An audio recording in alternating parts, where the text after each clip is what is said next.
എന്താണ് ബ്രഹ്മാവിന്റെ കർമാധീനത? ഞാൻ പറയാം, ശ്രദ്ധിച്ചു കേട്ടോളൂ. ബ്രഹ്മായേന കുലാലവൻ നിയമിതോ ബ്രഹ്മാണ്ഡ ഭാണ്ഡോദരേ വിഷ്ണുഹരിയേന ദശാവതാര ഗഹനേ ശിവോ മഹാസങ്കടേ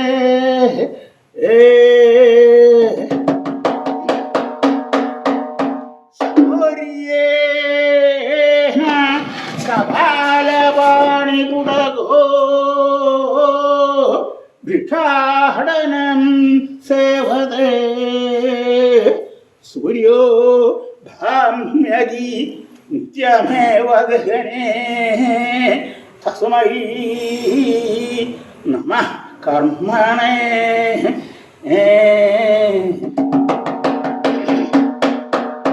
തസ്മൈ നമഃ കർമ്മണേ. അപ്രകാരം വൈഭവത്തോടു കൂടിയിട്ടുള്ള കർമ്മത്തിനെ ഞാൻ നമസ്കരിക്കണു. സകലരും കർമാധീനന്മാരാണ്.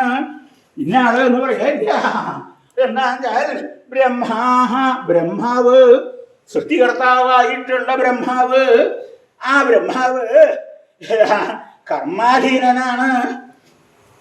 എന്താ ബ്രഹ്മാവിന്റെ കർമാധീനത എന്ന് പറയാ? അത് പറയാം.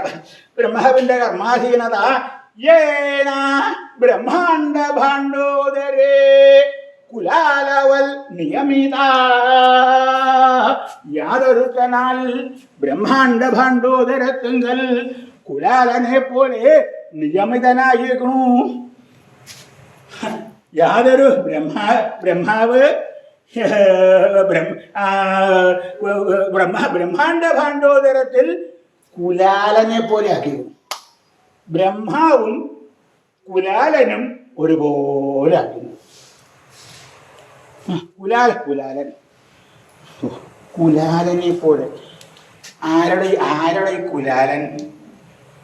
കുലാലൻ എന്ന് പറഞ്ഞാൽ ആരാ? കുലാലൻ എന്ന് പറഞ്ഞാൽ കുലാലൻ ആരാന്ന് മനസ്സിലാവണ്ടേ? ഇത്രയും മനസ്സിലായാൽ മതി, അധികം മനസ്സിലാവണ്ട. കുലാലൻ എന്നാണ് മനസ്സിലാക്കിയാൽ മതി. എന്നാലും ആരാന്ന് മനസ്സിലാവാതെ കണ്ട എങ്ങനെയാടോ? അത്രയും പറഞ്ഞാൽ മതി എന്നാണ് ഞാൻ വിചാരിച്ചത്. അത് പറഞ്ഞാൽ മനസ്സിലാവിച്ചിട്ടാണ് ഞാൻ അതിന് പറയാൻ പുറപ്പെട്ടത്. ഇനി അത് ആരാണെന്നുള്ളത് മുഴുവൻ പറഞ്ഞാൽ ചിലപ്പോൾ വിഷമാവും. എന്താത് എൻ്റെ മുഖത്ത് നോക്കി ഞാൻ പറയണ്ടേക്കാ? പുറത്തു പോയിട്ടല്ലോട് പറയാ സാധാരണയല്ല. പിന്നെ ആദ്യം എന്താ അല്ല കുലാലൻ ആരാണെന്ന് മനസ്സിലായെങ്കിൽ പിന്നെ ബാക്കിയല്ലേ പറയണ്ടുള്ളൂ വെച്ചിട്ടാ.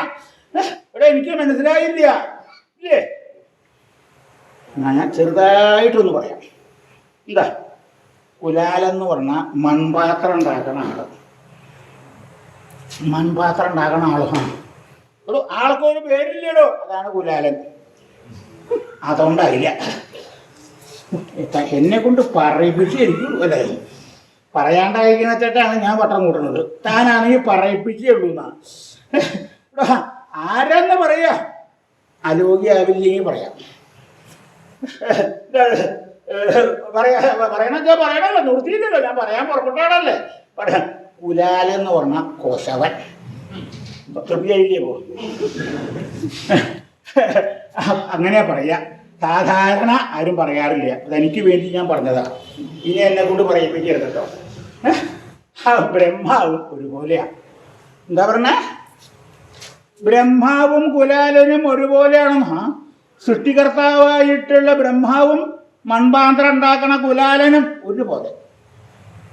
തൻ്റെ നാവും എന്തോ കലയുണ്ട്. ഈ ആവശ്യമില്ലാത്ത പറഞ്ഞു തുടങ്ങിയാൽ അതിനെന്തെങ്കിലും ഫലം അനുഭവിക്കേണ്ടി വരും. ബ്രഹ്മാവിനെയൊക്കെ എങ്ങനെ ആക്കി തീർക്കി? സൃഷ്ടികർത്താവാ. ഈ ത്രൈലോക്യം മുഴുവൻ സൃഷ്ടിച്ചേക്കുന്നത് ബ്രഹ്മാവാ. അങ്ങനെ മഹായോഗ്യനായിട്ടുള്ള ആളെയാണ് പറയണത് കുലാലന മൺപാത്രം ഉണ്ടാക്കണ ആളാണ് അല്ലേ? ഇത് ഇവിടെ അങ്ങനെയാണ്, ഞാനാക്കിയതല്ല. യാതൊരു കർമ്മത്തിന്റെ വൈഭവം കൊണ്ട് അങ്ങനെ ആയതാണ്. എങ്ങനെയാണോ അത്? എന്താ എങ്ങനെയാ ഒരുപോലെ ആവണത്? ഒരുപോലെയാണെന്ന് പറഞ്ഞില്ലേ, എങ്ങനെയാ ഒരുപോലെയാവുക? ഇപ്പൊ എല്ലാവരും ഒരുപോലെ ആക്കണം എന്ന് വെച്ചുള്ള കാലമല്ലേ ഇപ്പോ, അല്ലേ? സകലരും ഒരുപോലെ ആവണം എന്നിട്ടല്ലേ അല്ലേ? എങ്ങനെയായാലാണ് ഒരുപോലെ ആവുക? അത് ഉറപ്പിച്ചിട്ടില്ല. ഒരുപോലെ ആക്കണം എന്നേ ഉള്ളൂ.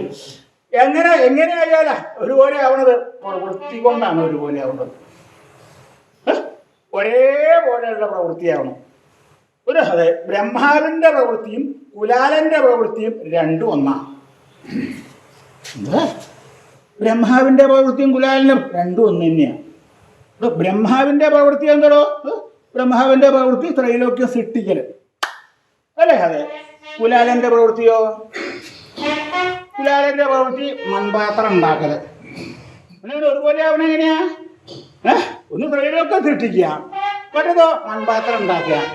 ആ പറയുമ്പോ തന്നെ വ്യത്യാസം ചെയ്യടോ, ഇല്ലേ? ഒന്ന് സൃഷ്ടിക്കലാണ്, ഒന്ന് ഉണ്ടാക്കലാണ്, അല്ലേ? എങ്ങനെ ഒരുപോലെ ആവണേ? അത് പറയണതുകൊണ്ടല്ല വ്യത്യാസം, പ്രവൃത്തിയിലും ഒരുപോലെയല്ലേ. സൃഷ്ടിയല്ലേ ബ്രഹ്മാവിന്റെ? അതെ. കുലാലന്റെ ഉണ്ടാക്കല്. അല്ലാണ്ട് ആരെങ്കിലും പറയാറുണ്ടോ കുലാലന്റെ സൃഷ്ടി എന്ന് പറയാറുണ്ടോ? മൺപാത്രം ഉണ്ടാക്കലെന്നാ പറയാറുള്ളൂ. അല്ലാണ്ട് ബ്രഹ്മാവിന്റെ ഉണ്ടാക്കലെന്ന് പറയാറില്ല, ബ്രഹ്മാവിന്റെ സൃഷ്ടി എന്നാ പറയാറ്, അല്ലേ? അത് പറയല്ലേ ഉള്ളൂ. എന്താ അങ്ങനെയൊന്നല്ല. ബ്രഹ്മാവ് മഹായോഗ്യനായതുകൊണ്ട് അദ്ദേഹത്തിന്റെ ഉണ്ടാക്കല് സൃഷ്ടിയാണ്. കുലാലൻ നിസ്സാരനായതുകൊണ്ട് അവന്റെ സൃഷ്ടി ഉണ്ടാക്കലാണ്. രണ്ടും ഒന്ന് തന്നെയാ. പറയണത് കൊണ്ടുള്ള മാറ്റേ ഉള്ളൂ, പ്രവൃത്തി ഒരുപോലെയാണ്. അങ്ങനെ പറഞ്ഞാൽ ഞാൻ സമ്മതിക്കില്ല.